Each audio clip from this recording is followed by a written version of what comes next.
ભાજપ પ્રમુખની સામે પડેલા ધારાસભ્યની સાથે આદિવાસી સમાજ આવ્યો છે। ભાજપ જિલ્લા પ્રમુખ નીલરાવ સામે દર્શનાબેનને સમાજનું સમર્થન મળ્યું છે। ધારાસભ્ય દર્શનાબેન દેશમુખને ન્યાય નહીં મળે તો આંદોલનની ચીમકી ઉચ્ચારી છે। ધારાસભ્ય દર્શનાબેન દેશમુખે પણ કહ્યું કે જો સમાજ આંદોલન કરશે તો હું પણ જોડાઈશ। પ્રદેશ કક્ષાએથી જો કોઈ નિર્ણય નહીં લેવાય તો આંદોલન થશે।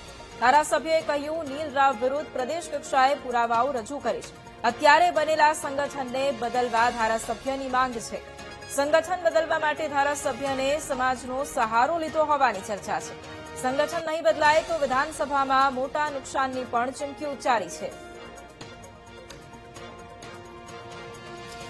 એક તરફ ધારાસભ્યની જે નારાજગી હતી અને એક તરફ તેમને હવે બોલાવવામાં પણ આવ્યા છે। આજે આખી સમસ્યા છે તેનું નિરાકરણ લાવવાના પ્રયાસો પણ પ્રદેશ કક્ષાએથી થઈ રહ્યા છે। બીજી તરફ ધારાસભ્યોની સાથે સમાજ પણ આવ્યો છે।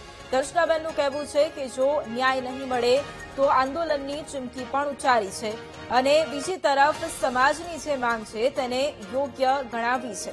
હવે નર્મદા જિલ્લાની લડાઈમાં એક નવું જ ઘમાસાણ શરૂ થયું હોય તેવી પણ અત્યારે શક્યતાઓ છે, કારણ કે હવે આદિવાસી સમાજ પણ ધારાસભ્યની સાથે આવ્યો છે। બીજી તરફ ધારાસભ્યએ એમ પણ કહ્યું છે કે જો સમાજ આંદોલન કરશે તો હું પણ જોડાઈશ।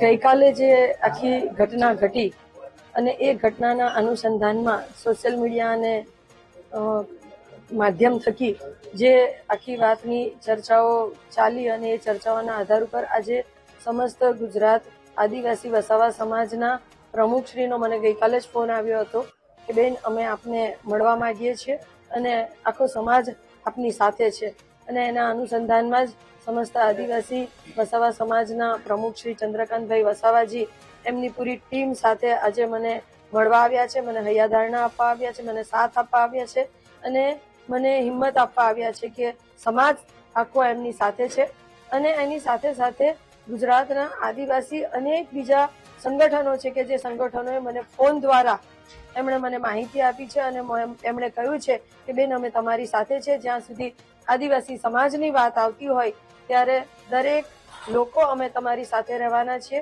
અમને જ્યારે કાલે સોશિયલ મીડિયા મારફતે જાણ થઈ અને એમનું દર્શનાબેને જે વોકઆઉટ કર્યું ત્યાર પછી તરત જ અમને લાગ્યું કે જો એક એમએલએ લેવલના આદિવાસી દીકરી જોડે આવું થતું હોય તો સામાન્ય પ્રજા તો સુરક્ષિત નથી। એના માટે મેં તાત્કાલિક દર્શનાબેનનો કોન્ટેક્ટ કરી અને એમની સાથે પડખે ઉભા રહીશું, કેમ કે એક એમએલએ લેવલના દીકરી જોડે અન્યાય થતો હોય એ નહીં ચલવી લેવામાં આવે।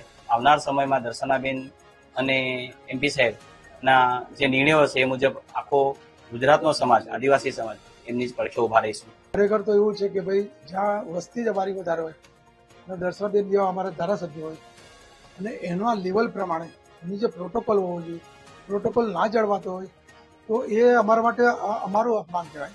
તો અમને ગમે ત્યાં પણ બેઠા હોય એમનો પ્રોટોકોલ મહત્વનો છે, એમની સીટનો મહત્વ નથી। પ્રોટોકોલ એક અગત્યની વસ્તુ છે અને એના માટે જો એમનો પ્રોટોકોલ ના જળવાતો હોય